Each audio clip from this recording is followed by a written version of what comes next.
Ki Tavo contains one of the most terrifying passages in Torah. It is known as Tochacha, or rebuke.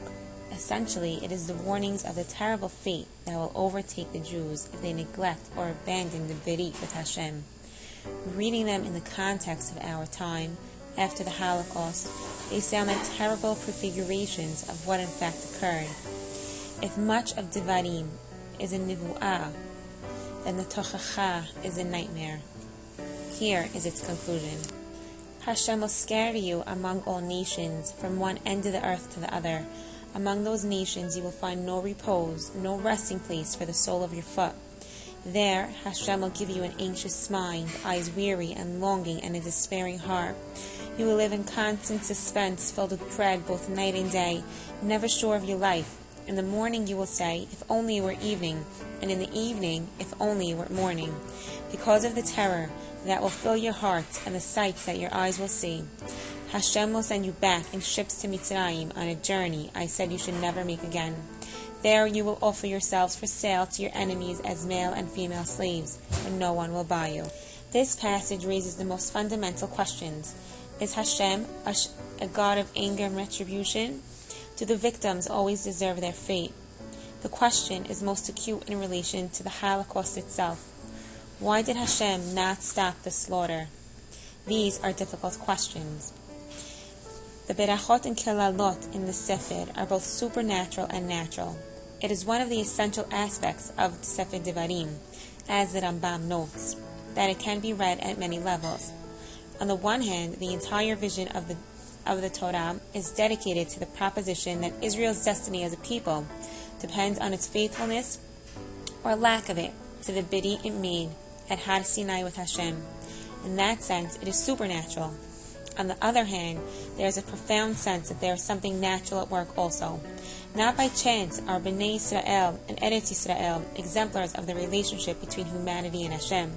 The people of Israel will always be small. The land of Israel will always be vulnerable, occupying as it does a strategic location between three continents, Europe, Africa, and Asia, and two traditional bases of empire, the Nile and the Tigris-Euphrates valleys. Only by almost superhuman achievements of national unity and moral purpose will Israel survive as a nation in its land. So it was in biblical times, so it is today. Any age in which the rich fail in their responsibilities to those less well off, or in which the sellers exploit the buyers, will be full of danger, because the nation can only survive on the basis of a strong sense of collective responsibility. The collapse of Bnei Israel will be dramatic.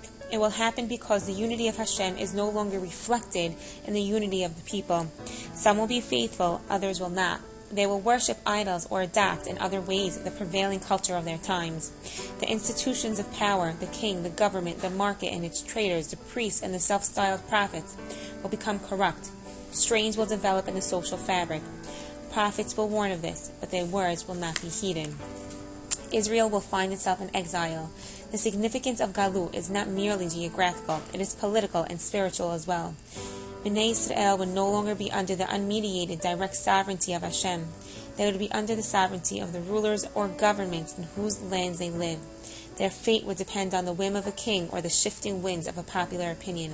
In this sense, Galut, exile, is a metaphysical dislocation, a lack of freedom in every sense of the word. The Torah calls it Mastir Panim of Hashem.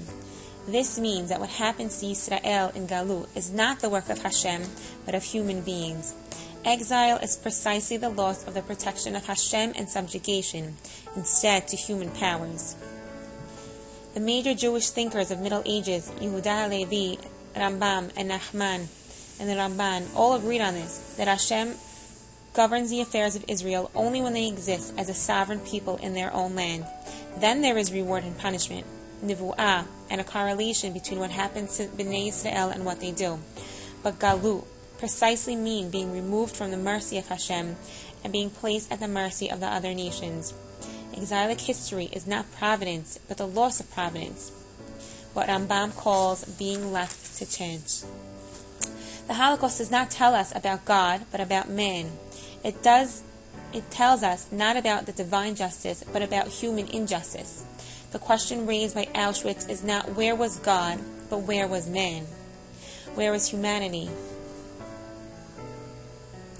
There is in Jewish history an extraordinary interweaving of history and prophecy, the natural and supernatural, the choices of human beings, and the overarching tutelage of Hashem.